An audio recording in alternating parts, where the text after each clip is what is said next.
গরমে ব্রেকফাস্ট বা ডিনারের জন্য একেবারেই উপযুক্ত রেসিপি আজকের রেসিপি।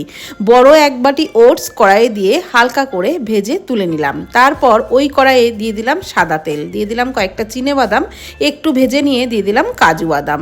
নাড়াচাড়া করে একটু ভেজে বাদামগুলো তুলে নিলাম। তারপর ওই তেলের মধ্যে দিয়ে দিলাম কালো সর্ষে, গোটা জিরে আর ছোলার ডাল, বিউলি ডাল, শুকনো লঙ্কা।